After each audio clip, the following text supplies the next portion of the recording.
Hello everyone, welcome back to my channel. ఈరోజు ఈ వీడియోలోకి వచ్చేసరికి ఏంటంటే 19th వీక్ ఆఫ్ ప్రెగ్నెన్సీ గురించి అయితే తెలుసుకుందాం.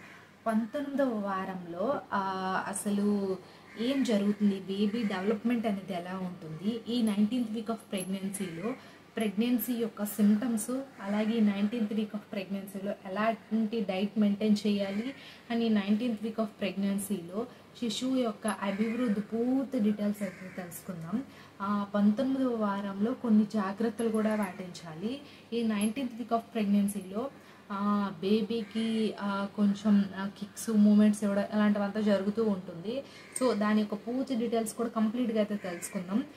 నేను ప్రెగ్నెన్సీలో ఎలాంటి ఫుడ్ అనేది తీసుకోవాలి, ఎలాంటి ఫుడ్ తీసుకోకూడదు, ఏ వెజిటేబుల్స్ తీసుకోవాలి, ఎలాంటి ఫ్రూట్స్ని అవాయిడ్ చేయాలి, సో ఇలాంటివన్నీ కూడా చాలా వీడియోస్ చేశాను.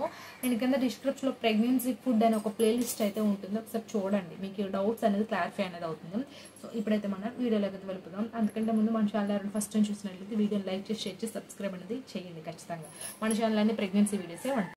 అయితే 19th వీక్ ఆఫ్ ప్రెగ్నెన్సీలో ఫస్ట్ వన్ బేబీ అనేది ఏ పరిమాణంలో ఉంటుంది, ఎంత సైజులో ఉంటుంది, అసలు ఈ 19th వీక్ ఆఫ్ ప్రెగ్నెన్సీలో బేబీ అనేది చేతి వేళ్ళు, చేతి కాళ్ళు, ఈ చేతులు కాళ్ళు ఉంటాయి కదా, రేఖలు ఏర్పడతాయి.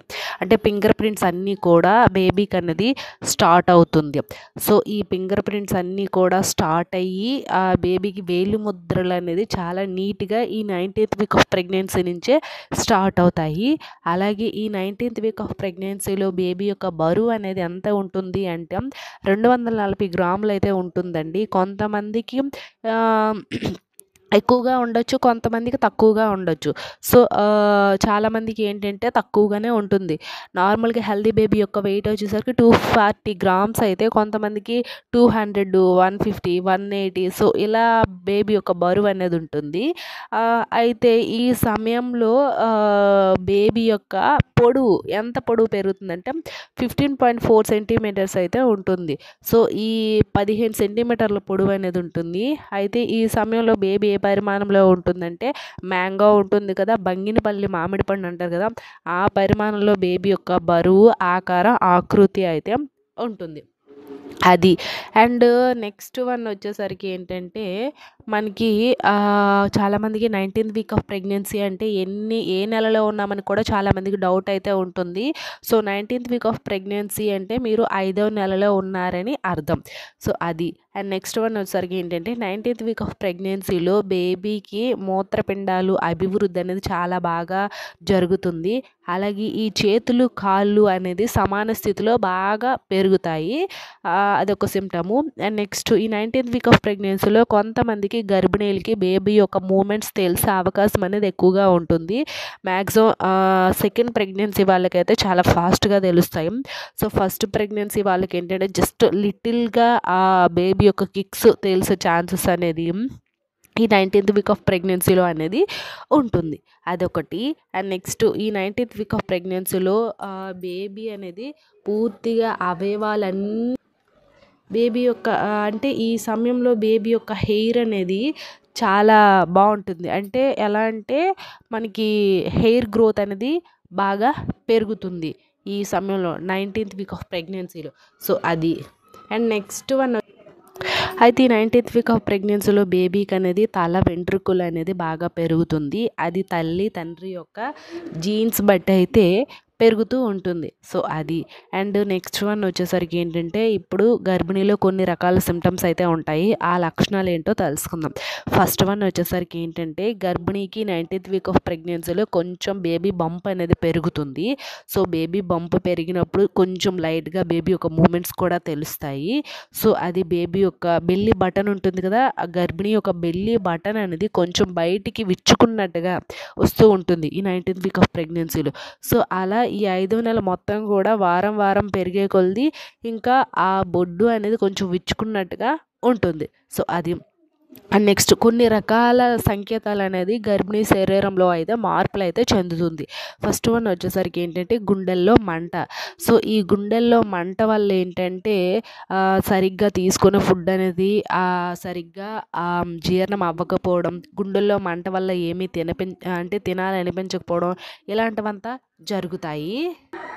సో, ఆ గుండెల్లో మంట కారణంగా ఏంటంటే కొంతమందికి తినాలనిపిస్తుంది. కొంతమందికి తినాలనిపించకపోదు. సో, అది. అండ్ నెక్స్ట్ సింప్టమ్ వచ్చేసరికి ఏంటంటే చర్మంలో మార్పులు. సో, ఈస్ట్రోజన్ అనే హార్మోన్ అనేది ఎక్కువగా రిలీజ్ అవ్వడం వల్ల ఏంటంటే ఈ చర్మంపై అనేది చాలా మార్పులు జరుగుతాయి. అంటే కొంతమంది గర్భిణీలకి శరీరం అనేది చాలా సెన్సిటివ్‌గా మారిపోవడం, ఇంకొంతమందికి శరీరం పైనే కొంచెం వెంట్రుకలు అనేది నిక్కపొడిచినట్టుగా పైకి రావడం. సో, కొంతమందికి శరీరం పైన ఏంటంటే పిగ్మెంటేషన్స్, ఈ ప్యాచెస్‌లా రావడం. సో, ఇలాంటివంతా ఆ చర్మం అనేది చాలా మార్పులనేది వస్తూ ఉంటుంది. సో, అదొకటి. అండ్ నెక్స్ట్ వన్ వచ్చేసరికి ఏంటంటే స్ట్రెచ్ మార్క్స్ అనేది ఏర్పడతాయి. అవునండి. ఈ స్ట్రెచ్ మార్క్స్ అనేది 19th వీక్ ఆఫ్ ప్రెగ్నెన్సీలో కొంచెం ఎక్కువగా స్టార్ట్ అవుతాయి. ఎందుకంటే బేబీ పెరుగుతున్న కొలది కూడాను చర్మం అనేది సాగుతూ ఉంటుంది కదా! సో, అలా చర్మం అనేది సాగడం వల్ల ఇంకా బేబీ అనేది పెరుగుతుండడం వల్ల బేబీ బంప్ అనేది సాగుతూ ఉంటుంది. సో, దానివల్ల ఏంటంటే ఇంకా చర్మం పైన ఎక్కువగా స్ట్రెచ్ మార్క్స్ అనేది రావడం అనేది చాలా సహజం. అది చాలామందికి డౌట్ ఉంటుంది. స్ట్రెచ్ మార్క్స్ డ్యూరింగ్ ప్రెగ్నెన్సీలో వస్తాయి కదా! అవి అలానే ఉండిపోతాయా అని. సో, ఏంటంటే ఈ స్ట్రెచ్ మార్క్స్ అనేది డ్యూరింగ్ ప్రెగ్నెన్సీలో వచ్చి ఆఫ్టర్ డెలివరీ తర్వాత కొంతమందికైతే పోతాయి. కొంతమందికైతే పోవండి. ఎందుకంటే డ్యూరింగ్ ప్రెగ్నెన్సీలో ఎవరైతే కేర్ తీసుకుంటారో వాళ్ళకి ఆఫ్టర్ డెలివరీ తర్వాత పోతాయి. కొంతమంది అలాంటి కేర్ లేకుండా కొంతమంది దురదగా ఉంటుందని గోకేయడం ఇలాంటివంతా చేస్తారు. సో, అలాంటి వాళ్ళకి ఏంటంటే లైఫ్ లాంగ్ అనేది స్ట్రెచ్ మార్క్స్ అనేది ఉండిపోతాయి. సో, డ్యూరింగ్ ప్రెగ్నెన్సీలో స్ట్రెచ్ మార్క్స్ వస్తే మీరు కొన్ని రకాల టిప్స్ అనేది పాటించాలి. సో, అవి ఏం చేయాలనేది మీకు కావాలంటే కామెంట్ చేయండి. నేను వీడియో అనేది చేస్తాను. ఈ వీడియోలో చెప్తే ఇంకా లెంతీ అయిపోద్ది. సో, స్ట్రెచ్ మార్క్స్ గురించి కంప్లీట్ వీడియో కావాలంటే కామెంట్ చేయండి. వీడియో అనేది చేస్తా. సో, అది. అండ్ నెక్స్ట్ వన్ వచ్చేసరికి ఏంటంటే ఇంకో సింప్టమ్ యూరినరీ ట్రాక్ ఇన్ఫెక్షన్స్ అనేది వస్తూ ఉంటుంది 19th వీక్ ఆఫ్ ప్రెగ్నెన్సీలో. చాలామందికి ఏంటంటే యూరిన్ అనేది మాటికి వెళ్ళడం వల్ల చాలా సహజం యూరినరీ ట్రాక్ ఇన్ఫెక్షన్ అనేది డ్యూరింగ్ ప్రెగ్నెన్సీలో రావడం. ఎందుకంటే ప్రెగ్నెన్సీ హార్మోన్ల మార్పుల వల్ల ఏంటంటే ఎక్కువ సార్లు మూత్ర విసర్జన జరిగే అవకాశం అనేది ఎక్కువగా ఉంటుంది. కాబట్టి దానివల్ల కొంతమంది గర్భిణీలకి యూరినరీ ట్రాక్ ఇన్ఫెక్షన్ అనేది వస్తుంది. కాబట్టి చాలా జాగ్రత్తలు అనేది వహించాలి. సో, ఇప్పుడు కొన్ని రకాల టిప్స్ అయితే పాటించాలి. 19th వీక్ ఆఫ్ ప్రెగ్నెన్సీలో గర్భిణీలకి గుండెల్లో మంట ఇలాంటివి ఉండేవాళ్ళు ఏంటంటే కొంచెం పీచు పదార్థాలు ఉండే ఆహార పదార్థాలు అనేది ఎక్కువగా తీసుకోవాలి. అండ్ నెక్స్ట్ శరీరంపై మార్పులు అనేది వస్తాయి కాబట్టి చర్మం పైన. సో, దానికి తగ్గట్టుగా మీరు సన్ స్క్రీన్ లోషన్స్ యూస్ చేయడం, కొంచెం ఇలాంటివంతా కొంచెం స్కిన్ కేర్ అనేది ఎక్కువగా తీసుకోవాలి. అండ్ నెక్స్ట్ వన్ వచ్చేసరికి ఏంటంటే మీకు యూరినరీ ట్రాక్ ఇన్ఫెక్షన్ అంటే మూత్ర విసర్జన సమస్యలు వస్తుంది కాబట్టి మీరు వాష్రూమ్కి వెళ్ళేటప్పుడు చాలా కేర్గా ఉండాలి. అంటే మనకి వజైన పార్ట్ అనేది ఎప్పుడు పొడిగా ఉండేలా చూసుకోవాలి, క్లీన్ చేసుకోవాలి. అండ్ వాష్రూమ్కి వెళ్ళేటప్పుడు కూడా నీట్గా ఉండాలి. ఇలాంటివంతా చేసుకుంటే మీకు వీలైనంత దీనిగా ఎక్కువగా ఎలా అంటే ఇంకా నీట్గా అనేది ఉంటుంది. సో, అది. అండ్ నెక్స్ట్ వన్ వచ్చేసరికి ఏంటంటే మీరు ఫస్ట్ ఆఫ్ ఆల్ వచ్చేసరికి ఈ స్ట్రెచ్ మార్క్స్ కూడా కొంచెం కేరింగ్ అనేది తీసుకోవాలి. అలాగే మంచి డైట్ కూడా పాటించాలి 19th వీక్ ఆఫ్ ప్రెగ్నెన్సీలో. అలా అయితే బేబీ యొక్క బరువు అనేది చాలా వెయిట్ గెయిన్ అనేది అవుతుంది. సో, ఇది అండి 19th వీక్ ఆఫ్ ప్రెగ్నెన్సీ గురించి పూర్తి డీటెయిల్స్. ఐ హోప్ ఈ వీడియో మీకు ఇన్ఫర్మేటివ్గా ఉంటే లైక్ చేసి షేర్ చేసి సబ్స్క్రైబ్ అనేది చేయండి.